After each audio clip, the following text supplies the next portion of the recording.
This is the most famous hot chocolate in the world right now. There is a viral hot chocolate that is taking New York City by storm. Naturally, a barrage of content creators quickly jumped on the internet to recreate it. And like most recreation videos on the internet, no one seemed to care to learn how to do it right. See, that's not supposed to happen. And that's when I step in. So after a week of failing at making this so you don't have to, this is the s'mores hot chocolate from Glace in New York City.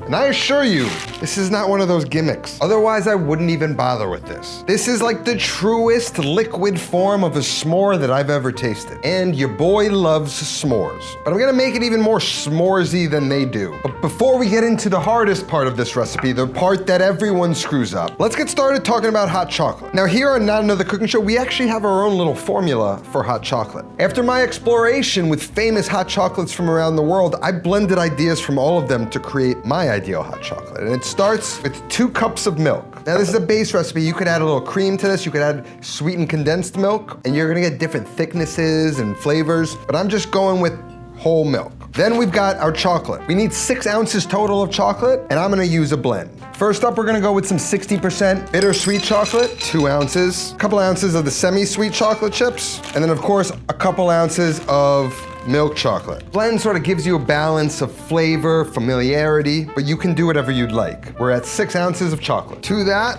just a big old tablespoon of some cocoa powder. So this makes it like a blend of hot cocoa and hot chocolate. Hot chocolate's made with chocolate, hot cocoa's made with cocoa powder. And to that, a pinch of salt. And now to sweeten it, we're using maple syrup like a goddamn elf. Can you pass the maple syrup, please? And for flavor, a little bit of vanilla extract. Now that's prepped, we can set that off to the side. We're gonna make this a little bit later. Now, as always, this recipe and my previous hot chocolate recipes, famous hot chocolate from around the world, is gonna be in my holiday plan of attack, an ebook. You're gonna find a link down in the description. It's got like 70 plus holiday recipes, everything to get you set up from Thanksgiving, which is over, to Christmas, but this will serve you well for years. Next up, we can work on our toppings, and we're making s'mores. One thing that the Glace doesn't do is add graham cracker, at least not to my knowledge. They do cookies and cream, peppermint, everything you could think of, but the obvious one to me. So for me, I'm using some graham crackers. I'm using the cinnamon sugar one. That's my jam. You use whatever you want, but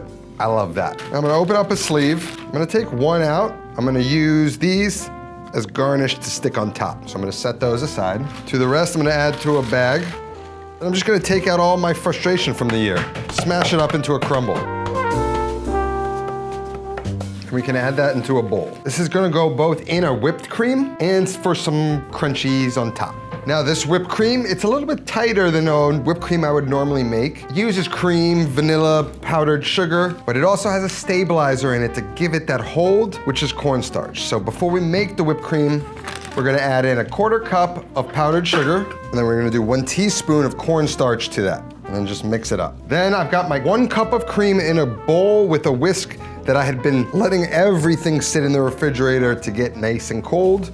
The colder, the better for this. And then we can just whisk it. You can use a machine, but we're gonna be using machine in a minute, and I don't wanna have to clean that bowl. So I'm just gonna do it by hand here. You could use a hand mixer. General rule of thumb, the bigger the bowl, the faster you do this. Just big strokes around the bowl, and it'll start thickening up pretty quick. Starting to get into like soft peak territory. You can see it holding to the bowl better. I want it nice and stiff.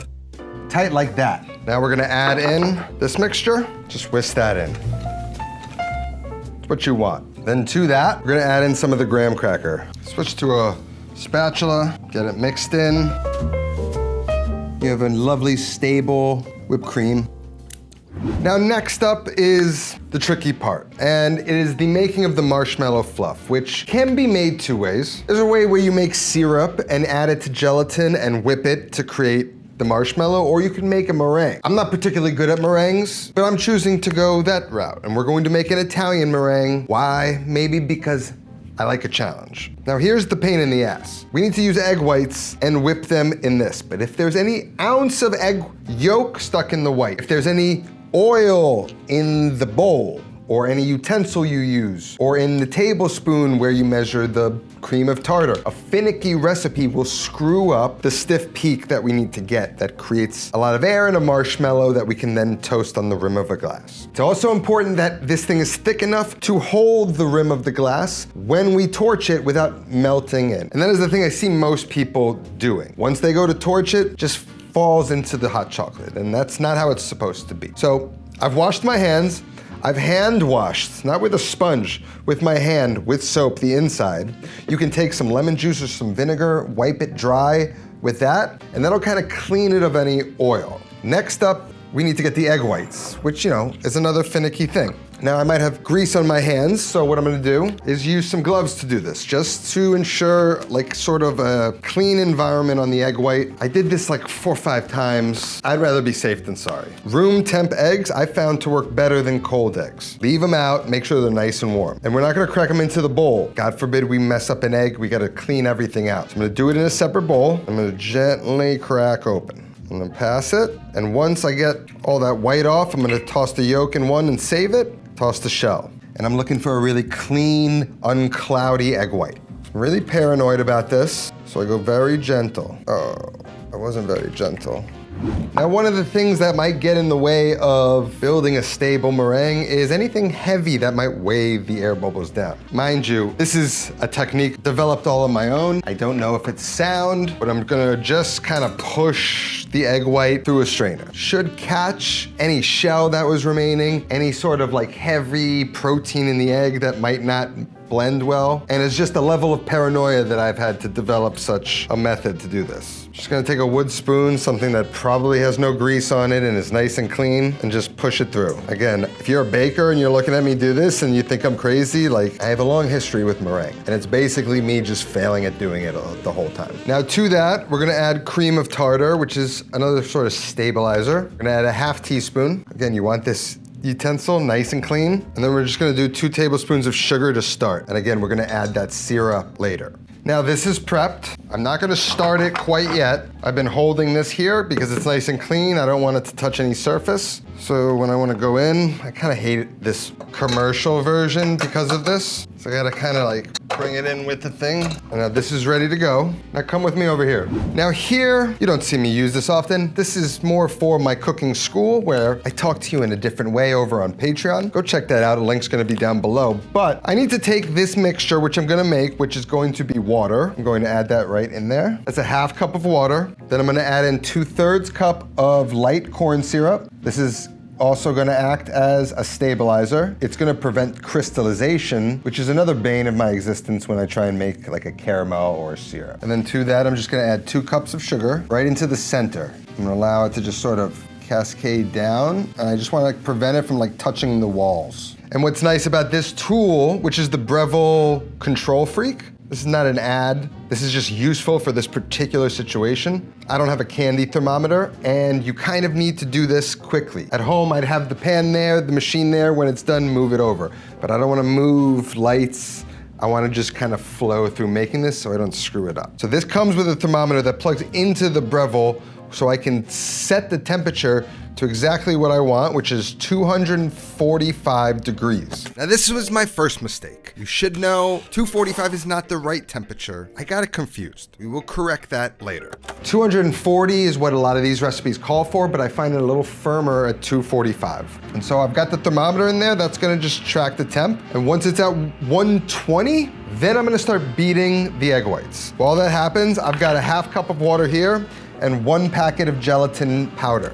I'm gonna pour the gelatin powder into the water, and I'm just gonna stir it and bloom it.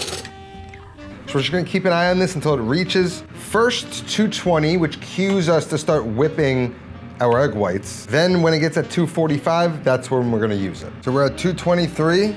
Start beating the egg whites, slow at first. Once it gets foamy, we can kick it up a notch. Should be a little thicker than this with the Jell-O. I'd add a little less than a ½ cup. Now we just want to take this till we reach soft peaks and no further. Now that's a soft peak. That's exactly what you're looking for. We're gonna stop here and wait for the sugar. 245. I'll turn it off, get the thermometer out. I'm gonna get it going again. I'm gonna add in 3 tablespoons of the gelatin along the side, just so it sort of slowly creeps in. And then very carefully, stay away. We're going to start to stream in that hot syrup along the side. And be very careful, not too fast. If you were to just pour this in, then the whisk is gonna just flung boiling hot sugar all over you. So right along the rim like this, and you're gonna be nice and safe. Now, we're gonna blast it. This is so hot right now, but I'm gonna feel the side of the bowl, and when that cools down, that's when we should be good to go. You're gonna wanna do this for about 5 minutes until we reach stiff peaks. Now at this point, with marshmallow stuck to my lip, I start to come to grips that something ain't right. After 15 minutes of whipping, the meringue never achieved stiff peaks. It's heavy, sticky, and stretchy when it's supposed to be stiff, airy, and light. For the sake of transparency, I don't think that's stiff peaks, but you know what we're gonna do? We're just gonna go with it. So now I got the piping bag. And for God's sakes, can somebody tell me to wipe my lip? Get it wrapped up, chill in the refrigerator. We're gonna see if this works. I think you can break the rules a little bit. Now, to make our hot chocolate, all we gotta do is add some milk to the pot, about 1 to 2 tablespoons of maple syrup, a pinch of some vanilla extract. Then I'm just gonna get this onto the stove. Once the milk is almost gently simmering, then we can go ahead and add in our chocolate mixture, stir it to get it melted, and then what we're gonna do is take a hand blender. This is a trick from Mexican chocolate. They have a hand tool that whips and aerates their chocolate. And what you get is both a flavorful, nostalgic hot chocolate, but one that's also very light, very drinkable. Everything's ready, we just gotta wait for the marshmallow to chill. Feeling like it didn't go the way I planned. All I need this thing to do is look nice, round, hold the top of the rim, and toast without melting. So basically what I wanna do is measure about like 1.5 inches. We need it big enough so that it kind of balances around the rim. So this is what we're gonna do.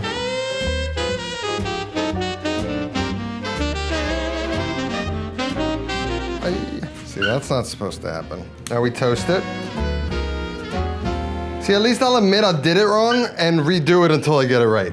245 is wrong. See, this is where dyslexia really screws me up. 240 is the softball stage. I want to take it to 242, not 245. We're gonna try a few tweaks and see if we get to the promised land. Straight in with the egg whites. I'm not gonna do what I did last time. Cream of tartar, I'm over it, I'm eyeballing it. We're also gonna aim to get the peaks a little stiffer, not stiff peaks, but more than what I did last time, before adding the sugar. We're gonna get it on, once it starts to get foamy, then I'm gonna throw in the sugar. So the sugar is on the stove the same way, we're gonna bring it up to 242, not 45, 242. Instead of adding the sugar straight to the egg whites, I wait till the egg whites got foamy and then slowly streamed in the sugar to them. Another deviation from the first attempt.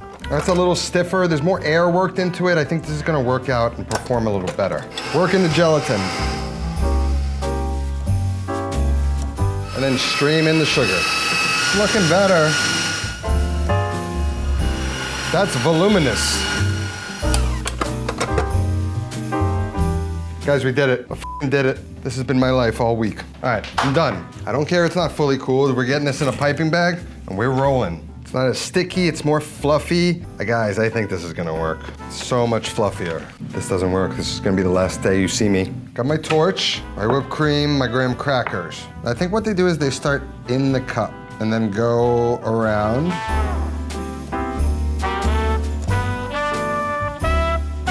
Then quickly, I'm gonna give it a little boop.